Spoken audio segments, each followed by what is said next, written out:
STV news आवाज़ बुलंदियों तक। छत्तीसगढ़ में ये नवस्थापित विश्वविद्यालय है जो सत्र 2021-22 से ही शुरू हुआ है।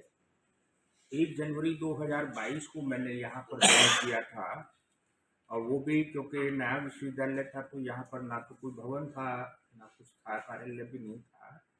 तो मैंने पूर्वांचल विश्वविद्यालय के गेस्ट हाउस में मैंने ज्वाइन किया था और 1.5 महीना मैंने वहीं से आवागमन किया था। फिर यहाँ पर DAV कॉलेज में हमने कार्यालय अपना स्थापित किया और फिर यहाँ से हमने काम शुरू किया और जौनपुर विश्वविद्यालय से जो भी संबंधित अभिलेख और पत्रावलियाँ थी वो हमने मंगवाई और हमने बड़ी मेहनत से और निष्ठा से काम किया।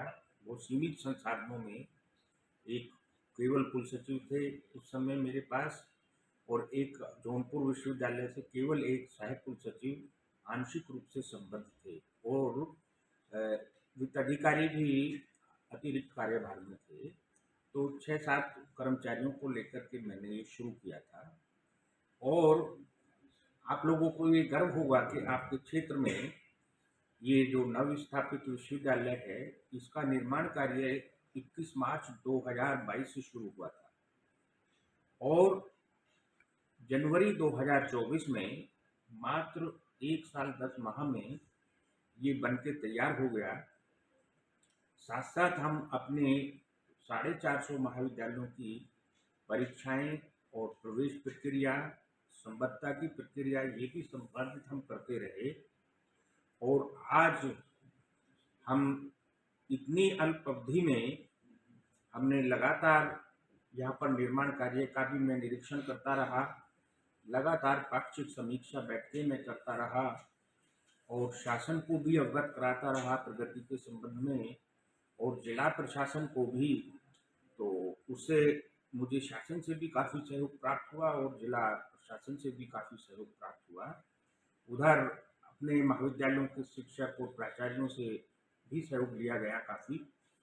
तो परिणाम ये हुआ कि 1 वर्ष 10 माह में हमारा विश्वविद्यालय बनकर के तैयार हो गया और आज हम अपने नवनिर्मित विश्वविद्यालय में अपने भवनों में आ गए हैं और ये देखिए बड़े शुभ अवसर है कि इस बार हम विश्वविद्यालय का सर्वप्रथम दीक्षांत समारोह आयोजित कर रहे हैं। इस सत्र में 2022-23 क्योंकि पहली बार दीक्षांत समारोह हो रहा है तो इसमें हमने 2022-23 के छात्रों को और 2023-24 के छात्रों की डिग्रियां प्रदान करने का माननीय महोदया से, राज्यपाल महोदया से हमने अनुमति ली थी। तो दोनों सत्रों की डिग्रियां छात्रों को प्रदान की जानी है।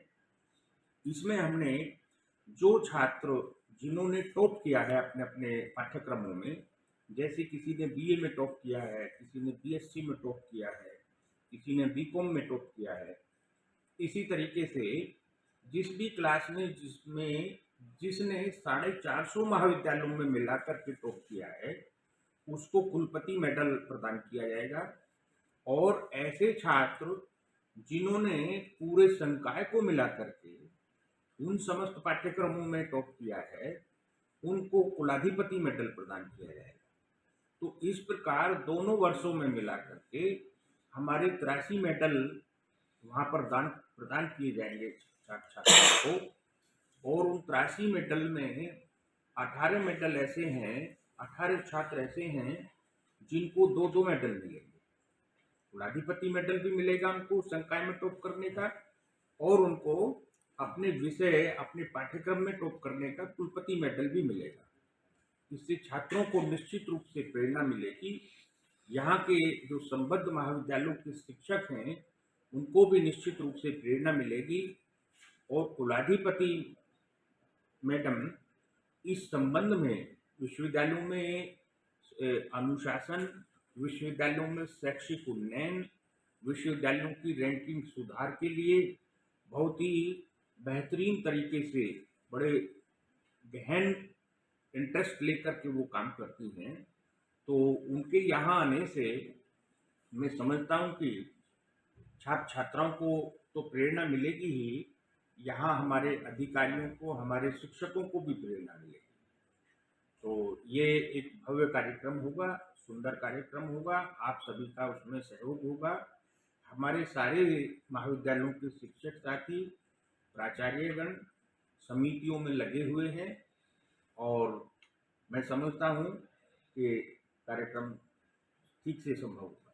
सर, आजमगढ़ और मऊ के कितने महाविद्यालय हैं और कितने छात्र छात्राएं हैं जिनको सम्मानित किया जाए? एक टोटल मिलाकर के 65 छात्र छात्राएं हैं जिनको सम्मानित किया जाएगा स्टेज पर। माननीय कुलाधिपति महोदय उनको सम्मानित करेंगे, तो टोटल 65। दीक्षांत समारोह के संबंध में मैं आपको ये भी अवगत करा दूं कि माननीय राज्यपाल महोदय हमारे विश्वविद्यालय की कुलाधिपति भी हैं, वो कार्यक्रम की अध्यक्षता करेंगी और इस प्रथम दीक्षांत समारोह में मुख्य अतिथि के रूप में पंजाब विश्वविद्यालय, केंद्रीय विश्वविद्यालय बठिंडा के जो माननीय कुलपति हैं, वो एक शिक्षाविद हैं, वो मुख्य अतिथि के रूप में होंगे इस कार्यक्रम में और कन्वोकेशन एड्रेस भी वो डिलीवर करेंगे। इसके साथ साथ हमारे इस कार्यक्रम में अति विशिष्ट अतिथि के रूप में प्रदेश के उच्च शिक्षा मंत्री माननीय श्री योगेंद्र उपाध्याय जी और विशिष्ट अतिथि के रूप में उच्च शिक्षा राज्य मंत्री माननीय श्रीमती रजनी तिवारी भी उपस्थित होंगी। उनका भी अपना प्रेरणा भाषण छात्रों के लिए होगा।